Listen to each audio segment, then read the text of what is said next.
This episode of Brains on Games, we'll talk about 5 great games that you can bring on a trip.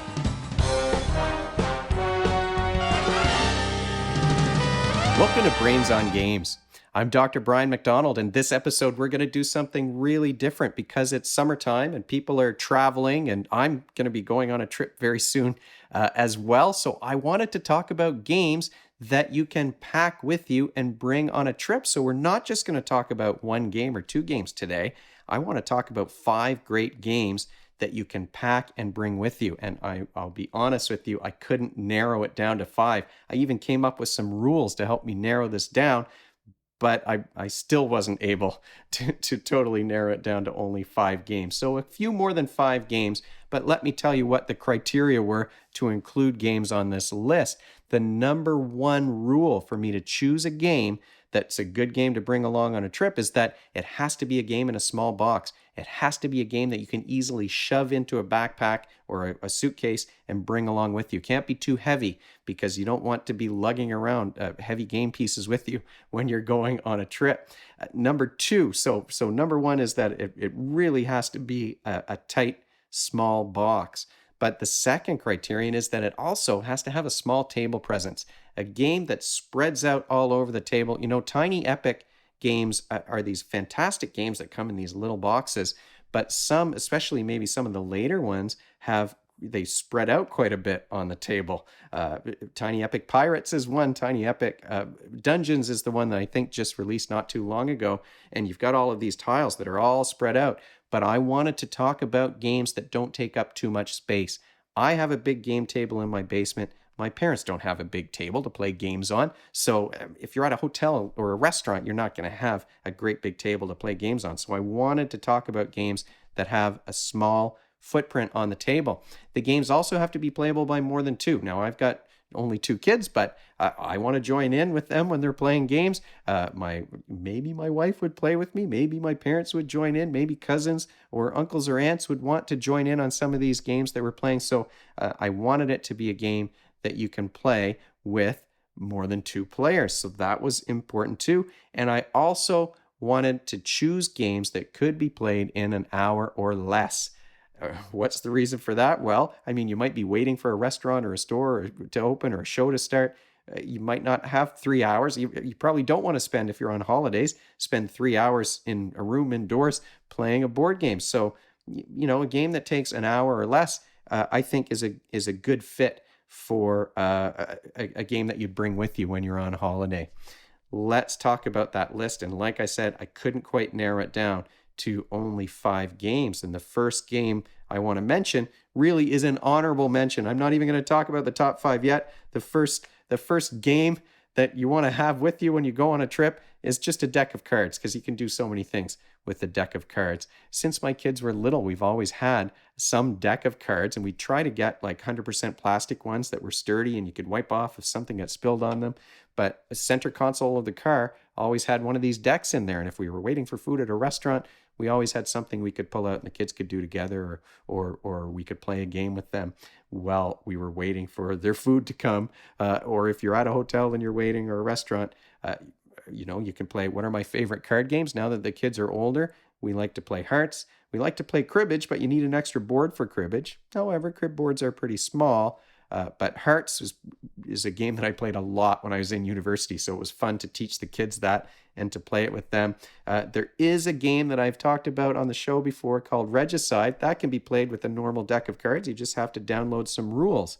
But these other games that I want to talk about, I did try to keep it narrowed down to games that I haven't discussed before on the show. So other than having a normal deck of cards that you can play Regicide with, there's one other game that I've included that I did discuss on the show before.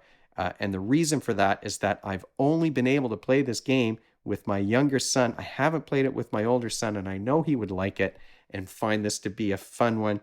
And it otherwise fits the bill, other than the fact that it's one that I've discussed before on the show.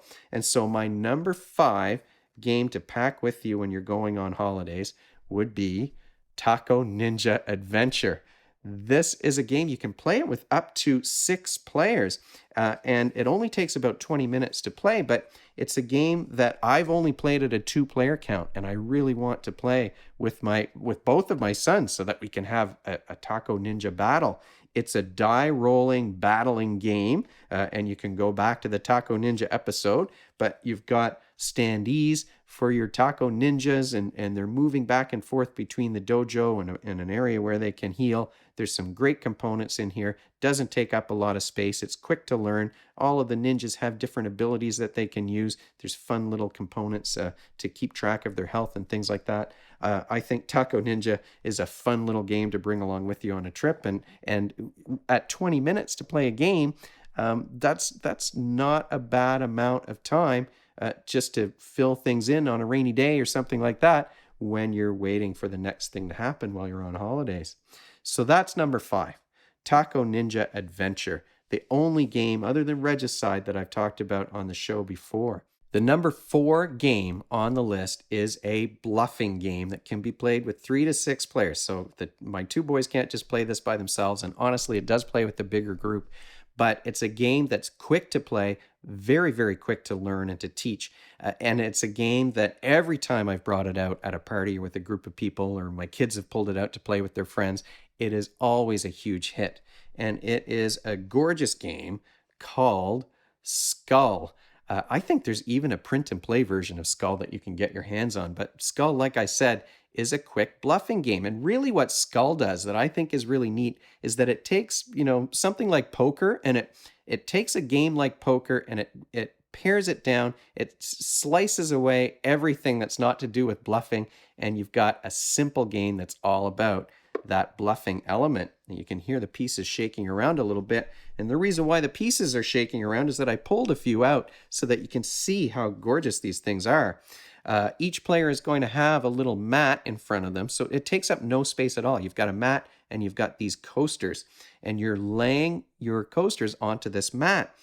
Everybody starts with the same coasters. You've got 3 flowers and a skull, and you're laying them face down, and then basically you're bidding. Each player is going to at some point start to bid on, okay, I think I'm going to be able to flip over 4 flowers before I hit a skull. And if you bid and you manage to do that, you don't turn over any skulls, you're going to win that hand. You flip over your mat to the other side to show that you've already won one, and all of the mats that show that one game has been won have some silver trim to them. Let me show you another one that I pulled out here. So you've got a pink one, and when you flip it over to show that you've won one game, it's a very clear indicator who you're trying to beat, because as soon as you win a second time, that's game over, and then you go on, you can play another game if you want to. So it is a very quick one to play, but it has these great, I really like these coasters that you play with. I mean, you could play it with coasters at a restaurant just with the coasters that you get there. But Skull, there's another fantastic little game, easy to pack, and like I said, quick to play, easy to learn, easy to teach. Skull is my number 4 game to pack with you on a trip. The number 3 game on this list is what I really like, this pick and pass game where you're taking a card, you pick one card from a hand, and then you have to pass the whole hand on to the next player. So the hands are going around the table. You can see what cards are out in all of the hands, but you only get to pick one each time. It's a cute game for kids age 8 and up. You can play it with between 2 and 5 players. A beautiful game here called Sushi Go. And it comes in a nice small tin like this. There's a Sushi Go Party game that's on my shelf near the bottom on the other side here, but that's got a much bigger box because it gives you multiple options for ingredients to include in a game. So the base game of Sushi Go is one that's perfect to bring with you on a trip because it comes in this little tin. There's 2 stacks of cards in here, and they've got cute artwork of different kinds of Japanese food. You're trying to create the best meal that's going to earn you the most points, and there's lots of different ways to earn points in Sushi Go. I'm going to show you one other hack that we use when we're packing games with us on a trip. very important, I think, to have some elastics to bring along, because the last thing you want is for one of these games to open up in your luggage and the pieces to tip out, and then all of a sudden you've got a game that's missing things. Things are going to wind up on the hotel room floor, and your game's going to be ruined. So you definitely want to have elastics to bring with you if you're packing games in your suitcase. Number 2 on the list of 5 great games to bring with you, to pack with you on a trip, is actually a tie. I've got 2 games in here, and they are both kind of similar. Each one adds a different wrinkle, but the tie is between Lords of Scotland. Of course, my name is MacDonald, so I do always pick up games that have to do with Scotland. And another one that's called Condottiere. Now, this is the original version of Condottiere. I think Z-Man has released a newer version with bigger cards. The box might be bigger, but this is a perfect fit to shove into a suitcase. And, well, like the same thing with Lords of Scotland. Both of these are games where you have cards that represent soldiers or units of different powers, or different, and sometimes they have different abilities, and you're creating a line of cards that is going to be the most powerful. Both of these games require some good hand management, because you don't get to replenish or draw up to your full hand size after each battle. There's only certain times during the game when you get to do that. So I really like, because you have to plan from one hand to another, and you might have to sacrifice one battle in order to win one later on. What does each of these games do differently? Well, Lords of Scotland adds more of a bluffing element, because you can play cards into your line of soldiers. You can play them face down, so the other players don't know what card that you're playing. So it can be a little bit risky to decide, do I need to play a really powerful card here? The other person's card is face down. What if that's a powerful one? I think that's a neat wrinkle that Lords of Scotland adds to that kind of a battling card game. Now, Condottiere has a board that is a map of Italy, and in this game, each battle you win is going to give you control over an area on the map, and you're trying to gain control over a certain number of areas. And if you can gain control of areas in a row, you don't need to control as many to win the game. So this is I honestly, I haven't seen the artwork yet for the new version of the game. I do like the artwork on these cards, but there are fun sort of take that elements to Condottiere, as well as that area control aspect, where you're looking at that map of Italy and trying to take over certain areas. You might purposely lose a battle because, well, that's in an area of the map that you're not interested in building up some wins on. Instead, you might want to focus your efforts on a different area of the map so that you can get some contiguous areas under control. The artwork is great on this one. I'm going to show you the board.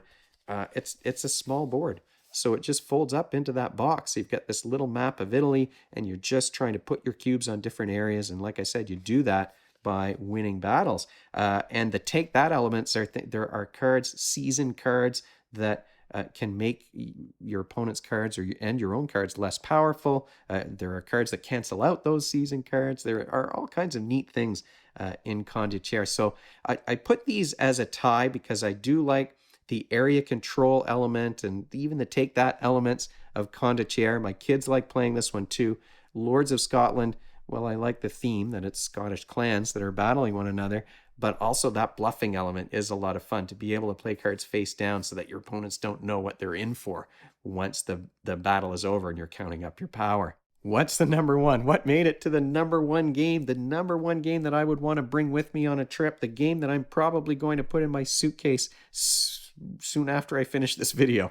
It is a game called Tiny Epic Galaxies. Now, Tiny Epic has a whole series of games, and some of the newer ones, I've got them on my shelf. I haven't even had a chance to play them yet. They're on my shelf of opportunity, but Tiny Epic Pirates looks like a lot of fun. Tiny Epic Dungeons, I'm excited for a Tiny Epic Dungeon Crawler. The boxes are tiny, and the games might be epic, but the footprint for Pirates and Dungeons is quite a bit bigger. Since I played Galaxies, it's been my favorite. I haven't played all the Tiny Epic games, but this one is definitely my favorite. It's a game where you're sending rockets to different planets in order to use the ability that that planet has, and you're rolling dice to choose actions. But it's great because there's very little downtime when you're playing Tiny Epic Galaxies. It has a mechanism. I've seen it in other games. This was the first game I played that had this mechanism, a follow mechanism. So you're rolling dice that dictate which actions you can do, and you're choosing which ones you want to use. You can re-roll the dice in order to get the combinations that you want. But the action that I choose, other players can spend some culture points to follow that action. They get to do the same thing that I did. So it's kind of a fun way of keeping each player involved in every turn, as long as they have those culture points that they can spend.